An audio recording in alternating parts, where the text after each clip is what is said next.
Selamat pagi anak-anak kelas 6.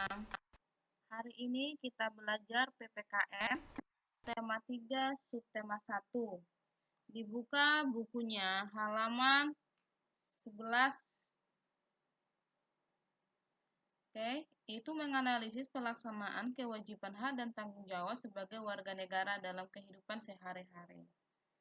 Hak dan kewajiban warga negara Indonesia. Menurut KBBI, hak adalah kekuasaan untuk berbuat sesuatu atau karena telah ditentukan oleh undang-undang, aturan, dan sebagainya. Pengertian lain dari hak adalah kekuasaan yang benar atas sesuatu atau menuntut sesuatu. Sedangkan kewajiban menurut KBBI yaitu sesuatu atau yang diwajibkan, sesuatu yang harus dilaksanakan atau keharusan. Kewajiban juga didefinisikan sebagai pekerjaan atau tugas menurut hukum dan segala sesuatu yang menjadi tugas manusia.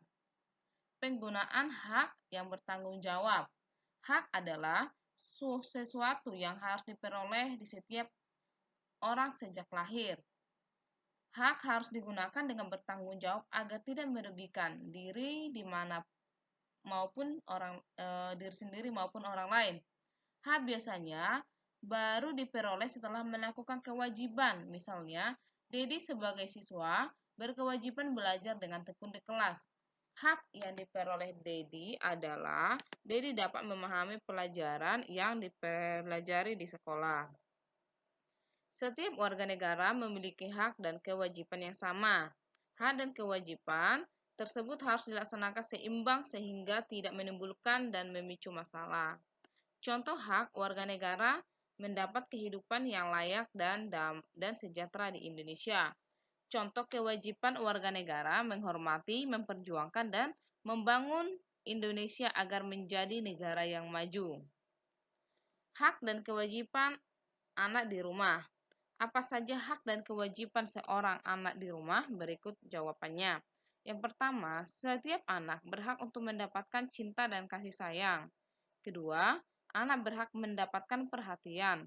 Tiga, anak berhak untuk diterima sebagai individu yang berbeda.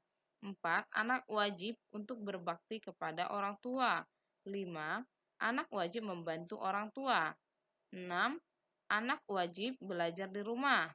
Tujuh, anak berkewajiban untuk membahagiakan orang tua. 8. Menjaga nama baik keluarga.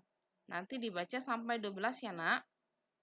Inilah kewajiban murid di sekolah. Antara lain, siswa harus taat kepada guru dan kepala sekolah. Ikut bertanggung jawab atas kebersihan, keamanan, ketertiban sekolah.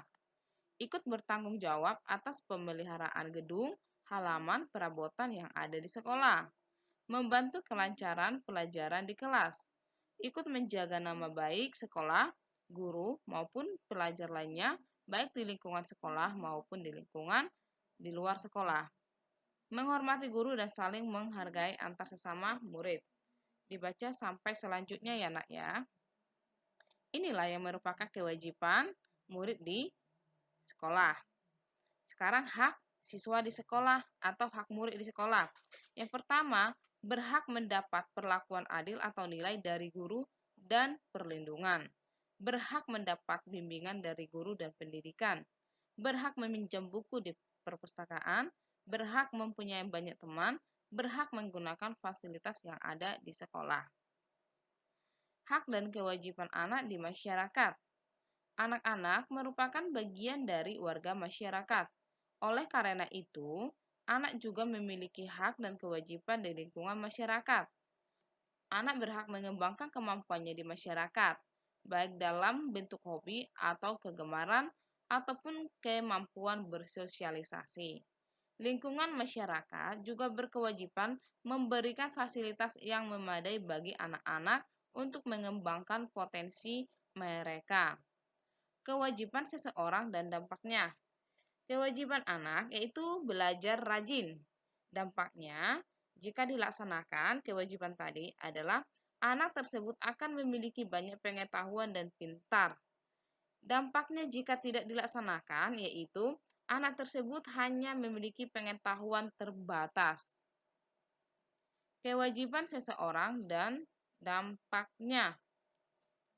Kewajiban seorang anak menyayangi dan menghormati anggota keluarga lain. Dampaknya jika dilaksanakan, kehidupan seluruh anggota keluarga akan tentram dan harmonis.